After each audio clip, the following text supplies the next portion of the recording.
Good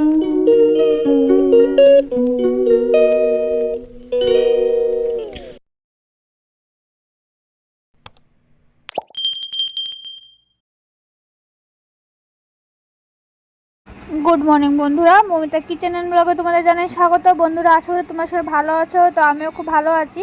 তো বড়দের প্রণাম আর ছোটদের অনেক অনেক ভালোবাসা জানিয়ে আজকের ভিডিওটা বন্ধুরা শুরু করছি। তো আজকে আবারও তোমাদের সামনে নিয়ে এসেছি একটি রেসিপি ভিডিও। তো আশা করি রেসিপিটা কী ভিডিও তোমরা দেখে তো বুঝতেই পারছো। তো আজকে তোমাদের সামনে নিয়ে এসেছি 1 কাপ 4 কাপের পরিমাণে 1 কাপ পরিমাণে তোমাদের কেক। তো কেক বানানোটা আমি 4 কাপ পরিমাপে করেছি। আমার টিপস অনুযায়ী যদি তোমরা বানাও একদম পারফেক্ট কেক হবে। তো আমি কি করে এটা বানালাম ফার্স্টে তোমাদের সামনে চলো শেয়ার করছি।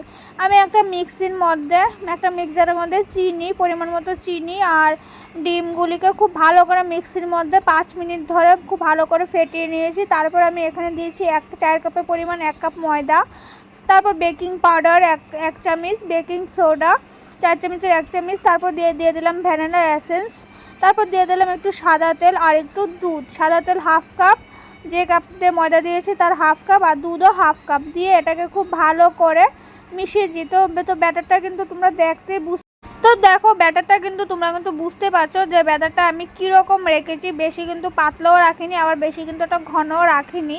তো এবার আমি এগুলিকে নিয়ে চলে যাব একটা কাপের, মানে যে কফি কাপগুলি আছে ওই কাপগুলির মধ্যে আমি কেকটা বানাবো। তো ওই কাপগুলির মধ্যে ব্যাটারটা 1/2 কাপ করে ঢেলে নিচ্ছি, কারণ কেকটা ফুলে যাবে। তো তার জন্য পরিমাণ মতো 1/2 কাপ নিয়েছি। তো আমার এখানে 1 কাপ ময়দা দিয়ে আমার কিন্তু 6 কাপ কেক হয়েছিল। 6 কাপ না 7 কাপ কেক হয়েছিল। তো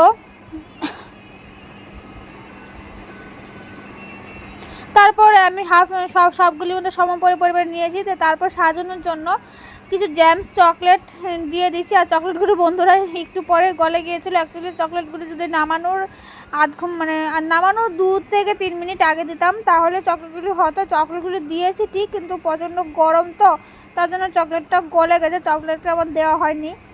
তো গার্নিশের জন্য চকলেটটা ঠিক আছে, বাট উপর দিয়ে এভাবে যে দিয়েছিলাম একটু পরে চকলেটটা গলে গিয়েছিলো। তারপর আমি একটা কড়াই বসিয়েছি। তো দেখো কড়াইয়ের মধ্যে আমি একটু নুন দিয়ে দিলাম। নুনটা দিয়ে তারপর কাপগুলিকে বসিয়ে দিয়েছি। তো দেখো বললাম চকলেটগুলি গলে গেছে। তো তারপর আমি সবগুলি কাপ বসিয়ে তো তারপর ঢাকা দিয়ে ঢাকাটার মধ্যে আমি একটা কাগজ ঢুকিয়ে দেব, যাতে ফুটোটা দিয়ে কোনো বাতাস যাতে না বের হয় বা বাতাস যাতে ঢুকতে পারে। তো দেখো গ্যাসের ফ্লেমটা কিন্তু আমি একদম মিডিয়ামে দিয়েছিলাম, একদম লো ফ্লেমে দিয়েছিলাম গ্যাসের ফ্লেমটা। তো তারপর দেখো আমি 15 মিনিট পরে কেকগুলি কত সুন্দর করে ফুলে উঠেছে। তো সাজানোর জন্য উপরে আবার একটু জ্যাম চকলেট দিয়ে দিলাম। তো বন্ধুরা, আমার এই রেসিপিটি কেমন লাগলো অবশ্যই কিন্তু কমেন্ট করে জানাবে। যারা কেক বানাতে পারো না অবশ্যই আমার এই রেসিপিটা ট্রাই করো। আমি যেভাবে করেছি এভাবে যদি করো একদম পারফেক্ট কেক হবে।